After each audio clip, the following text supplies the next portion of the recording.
Hello friends, स्वागत है आप सभी का चैनल HK स्टडी बोर्ड पे। सो फ्रेंड्स, मैं आज इस वीडियो में कुछ ऐसे प्रश्न लेकर आई हूँ जो यूपीएससी में पहले पूछे गए हैं और जिनके आगे पूछे जाने की संभावना भी है। अगर आप इस चैनल पे नए हैं तो प्लीज़ आप चैनल को सब्सक्राइब कर दीजिए और जो बेल आइकन है उसे भी प्रेस कर दीजिए ताकि जो आगे की वीडियो आपको सबसे पहले मिल सके। सो फ्रेंड्स, शुरू करते हैं आज का पहला प्रश्न। इनमें से कौन सी नदी सबसे लंबी है? तो इसका राइट आंसर है ऑप्शन 1 नील। अगर दूसरे नंबर की पूछी जाए तो वह है अमेज़न। जो नील नदी है ये अफ्रीका और इजिप्ट से निकलती है। इसकी लंबाई 670 मीटर है। दूसरी अमेज़न ये साउथ अमेरिका और ब्राज़ील से गुजरती है। इसकी लंबाई 6448 मीटर है। ये दूसरी सबसे लंबी नदी है। कॉन्गो अफ्रीका से गुजरती है। इसकी लंबाई 4800 मीटर है। लेना यूरोप और रशिया से गुजरती है। इसकी लंबाई भी 4800 मीटर है। नेक्स्ट प्रश्न, किस देश को दुनिया की रोटी की टोकरी कहा जाता है? तो इसका राइट आंसर है ऑप्शन 3 अमेरिका। अमेरिका देश को दुनिया की रोटी की टोकरी कहा जाता है। इसके प्रेजेंट प्रेसिडेंट डोनाल्ड ट्रंप है और वह रिपब्लिकन पार्टी से बिलोंग करते हैं। नेक्स्ट प्रश्न, बॉक्साइट का सबसे बड़ा उत्पादक राज्य कौन है?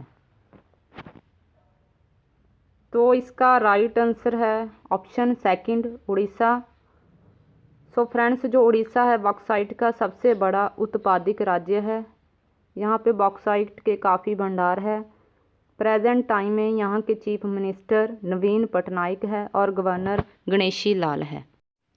नेक्स्ट प्रश्न है फ्रेंड्स, श्रीनगर और लेह को कौन सा दर्रा जोड़ता है? तो इसका राइट आंसर है ऑप्शन 3 जोजिला। नेक्स्ट प्रश्न है, कौन से राज्य में से कर्क रेखा नहीं गुजरती है? तो इसका राइट आंसर है ऑप्शन 2 उड़ीसा। उड़ीसा राज्य में से कर्क रेखा नहीं गुजरती है। इसके अलावा राजस्थान, छत्तीसगढ़, त्रिपुरा, मिज़ोरम, मध्य प्रदेश, झारखंड, पश्चिमी बंगाल और गुजरात, इन सभी 8 राज्यों में से कर्क रेखा गुजरती है। उड़ीसा के चीफ मिनिस्टर नवीन पटनायक है और गवर्नर गणेशी लाल। नेक्स्ट प्रश्न, कौन सा देश भूमध्य रेखा के सबसे नज़दीक है? तो इक्वेटर के सबसे नज़दीक कौन सा देश है? तो इसका answer option 4 Singapore. Singapore equator के सबसे नज़दीक देश है। नेक्स्ट प्रश्न, ऐसा कौन सा ग्रह है जिसके सबसे ज़्यादा उपग्रह है? तो इसका right answer option 1 Jupiter. Jupiter के सोलर सिस्टम में सबसे ज़्यादा उपग्रह है। इसके अलावा दूसरे नंबर पे सैटर्न है। भविष्य में ये भी संभावना है कि जुपिटर के और भी उपग्रह मिल सकते हैं। अगला प्रश्न, अलमाटी बांध किस नदी पर बनाया गया है? तो इसका राइट आंसर है ऑप्शन 2 कृष्णा।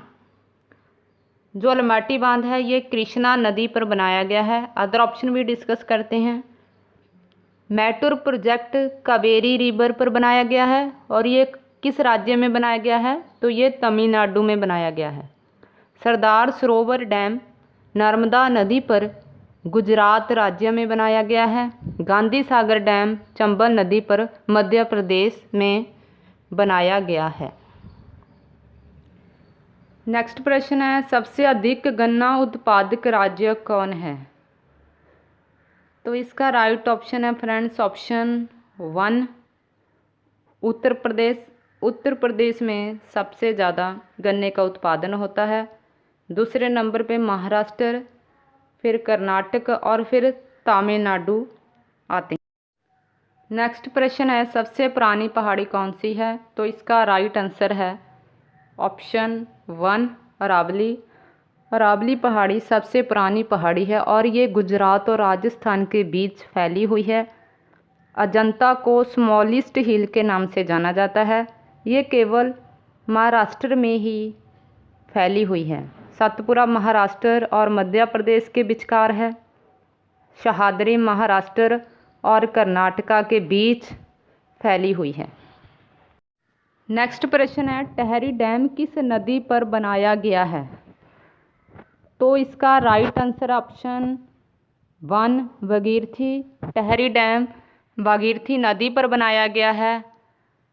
और अगर ये पूछा जाए कि ये किस स्टेट में बनाया गया है, तो ये उत्तराखंड स्टेट में बनाया गया है।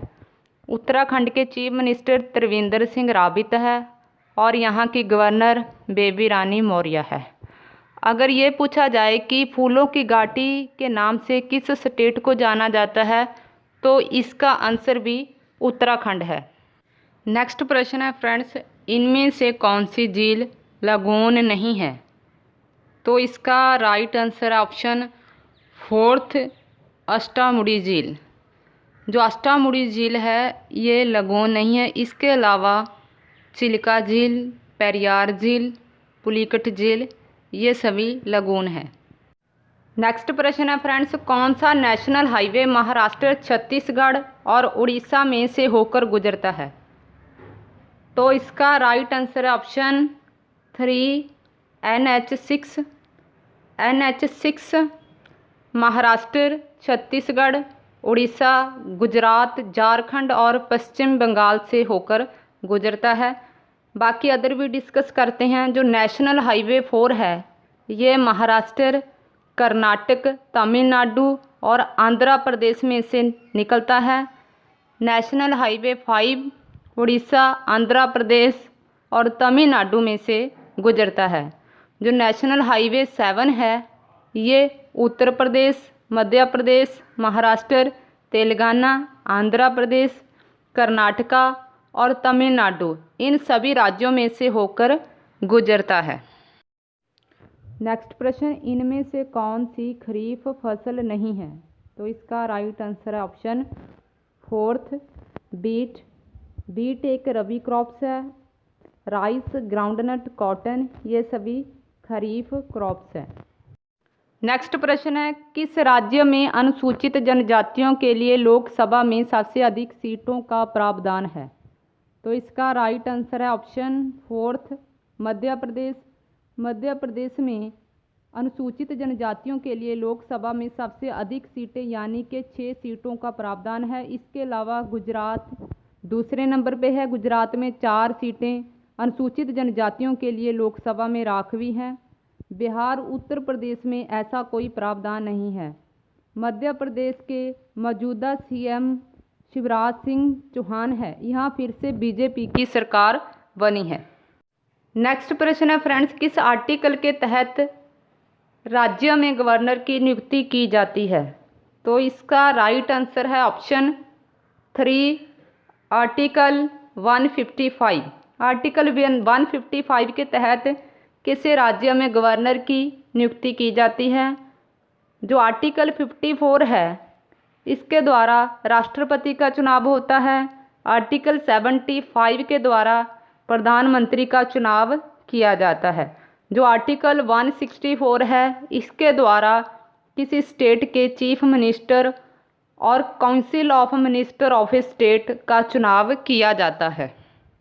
नेक्स्ट प्रश्न है, भारतीय संविधान में समानता के अधिकार को लेकर कौन से आर्टिकल का प्रावधान है?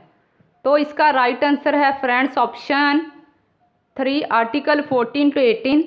जो आर्टिकल 14 to 18 है ये भारतीय नागरिकों को समानता के 5 अधिकार प्रदान करता है। Article 14 equality before law, article 15 social equality and equal access to public areas, article 16 equality in matters of public employment, article 17 abolition of untouchability, article 18 abolition of titles. Next प्रश्न है फ्रेंड्स, डॉक्टर BR अम्बेडकर ने किसको भारतीय संविधान का दिल और आत्मा कहा है?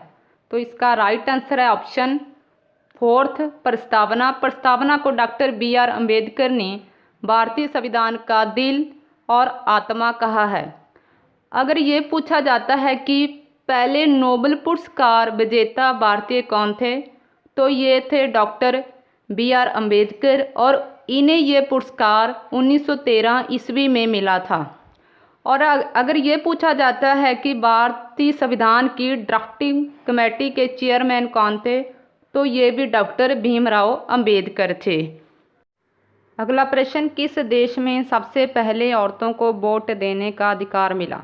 तो इसका राइट आंसर है ऑप्शन 3 न्यूजीलैंड। न्यूजीलैंड में औरतों को वोट देने का अधिकार सबसे पहले मिला था और औरतों को ये अधिकार 1893 में दिया गया था। बाकी अदर कंट्री में औरतों को ये अधिकार 1893 के बाद में दिया गया था। 25 जनवरी को हम वोटर्स डे के रूप में भी मनाते हैं। न्यूजीलैंड की प्रधानमंत्री जैसिंडा आर्डन है और न्यूजीलैंड की कैपिटल ऑकलैंड है। अगला प्रश्न, भारत की पहली लोकसभा के स्पीकर कौन थे? तो इसका राइट आंसर है ऑप्शन 2 जीबी मावलंकर। पहली लोकसभा 1952 में हुई थी और इसके स्पीकर थे जीबी मावलंकर और इनका कार्यकाल 1952 से 1956 तक था। अदर ऑप्शन भी डिस्कस करते हैं। हुक्म सिंह, इनका कार्यकाल 1962 से 1967। नीलम संजीवा रेड्डी 1967 से 1969। मीरा कुमारी 2009 से 2014 तक भारत के स्पीकर रहे। प्रेजेंट टाइम में भारत के स्पीकर ओम प्रकाश बिरला है। अगला प्रश्न है, रशिया की संसद को क्या कहा जाता है? तो इसका राइट आंसर है ऑप्शन 1 फेडरल असेंबली। रशिया की संसद को फेडरल असेंबली के नाम से जाना जाता है और इसके लोअर हाउस को स्टेट ड्यूमा और अपर हाउस को फेडरेशन काउंसिल कहा जाता है। अदर ऑप्शन डिस्कस करते हैं। डाइट, ये जापान की संसद को कहा जाता है और नेशनल असेंबली, ये पोलैंड की संसद को कहा जाता है। अगला प्रश्न, भारत के किस राज्य में सबसे पहले म्यूनिसिपल कॉरपोरेशन का गठन किया गया? तो इसका राइट आंसर है ऑप्शन 2 चेन्नई। चेन्नई में सबसे पहले म्यूनिसिपल कॉरपोरेशन का गठन किया गया था। जो बाकी अदर स्टेट्स है उनमें बाद में म्यूनिसिपल कॉरपोरेशन का गठन किया गया। अगला प्रश्न, भारतीय संविधान में प्रभुसत्ता की रक्षा, एकता और अखंडता, ये शब्द क्या है? तो इसका राइट आंसर है ऑप्शन 4 फंडामेंटल ड्यूटीज़, यानी कि मौलिक कर्तव्य। प्रत्येक भारतीय का ये मौलिक कर्तव्य है कि वह अपने देश की प्रभुसत्ता की रक्षा करे, देश में एकता और अखंडता को बनाए रखे। अगर ये पूछा जाता है कि भारतीय संविधान में मौलिक कर्तव्यों को किस कमेटी की सिफारिश के द्वारा शामिल किया गया था, तो इसका आंसर है सरदार स्वर्ण सिंह कमेटी के द्वारा भारतीय संविधान में मौलिक कर्तव्यों को शामिल किया गया था। और ये कब शामिल किए गए थे? तो ये 42वें संवैधानिक शोध एक्ट जो 1976 में हुआ था, इस तहत 10 मौलिक कर्तव्यों को भारतीय संविधान में शामिल किया गया था। इसके बाद फिर 86वां संवैधानिक शोध एक्ट 2002 में हुआ था। इसमें एक और मौलिक कर्तव्यों को जोड़ा गया था और फिर इनकी टोटल गिनती 11 हो गई थी। तो इसका right answer option 4 fundamental duties. अगला प्रश्न है फ्रेंड्स, वोट देना कौन सा अधिकार है? तो इसका राइट आंसर है ऑप्शन 4 लीगल राइट, कानूनी अधिकार। वोट देना एक कानूनी अधिकार है। नेक्स्ट प्रश्न है, आज़ाद भारत के पहले रेल एवं परिवहन मंत्री कौन थे? तो इसका right answer option 1 John Mathai. John Mathai आज़ाद भारत के पहले रेल एवं परिवहन मंत्री बने थे। अदर ऑप्शन भी डिस्कस करते हैं। जो डॉक्टर राजेंद्र प्रसाद थे, ये आज़ाद भारत के पहले राष्ट्रपति बने थे और ये 2 बार भारत के राष्ट्रपति बने थे। इसके अलावा ये स्टीयरिंग कमेटी के चेयरमैन भी थे। सरदार बलदेव सिंह, ये आज़ाद भारत के पहले रक्षा मंत्री थे और राजकुमारी अमृत कौर, ये आज़ाद भारत की पहली स्वास्थ्य मंत्री बनी थी। तो इसका right answer option 1 John Mathai. अगला प्रश्न, अंडमान और निकोबार आइसलैंड किस हाई कोर्ट के अंतर्गत आते हैं? तो इसका राइट आंसर है ऑप्शन 1 कोलकाता। अंडमान और Nicobar island Kolkata high court के अंतर्गत आते हैं। अदर ऑप्शन भी डिस्कस करते हैं। चेन्नई हाई कोर्ट के अंतर्गत पुडुचेरी आता है और चंडीगढ़ के अंडर 2 स्टेट आती है, पंजाब और हरियाणा। चंडीगढ़ में पंजाब और हरियाणा की हाई कोर्ट है और चंडीगढ़ पंजाब और हरियाणा की कैपिटल भी है। लक्षद्वीप ये केरल राज्य की हाई कोर्ट के अंतर्गत आता है। सो फ्रेंड्स, आज के लिए इतना ही। अगर आपको ये वीडियो पसंद आती है तो प्लीज़ आप वीडियो को लाइक, शेयर और कमेंट ज़रूर करना। अगर चैनल पे नए हैं तो सब्सक्राइब कर देना और जो बेल आइकन है उसे भी प्रेस कर देना। फिर मिलूँगी एक नई वीडियो के साथ। जय हिंद, जय भारत, धन्यवाद।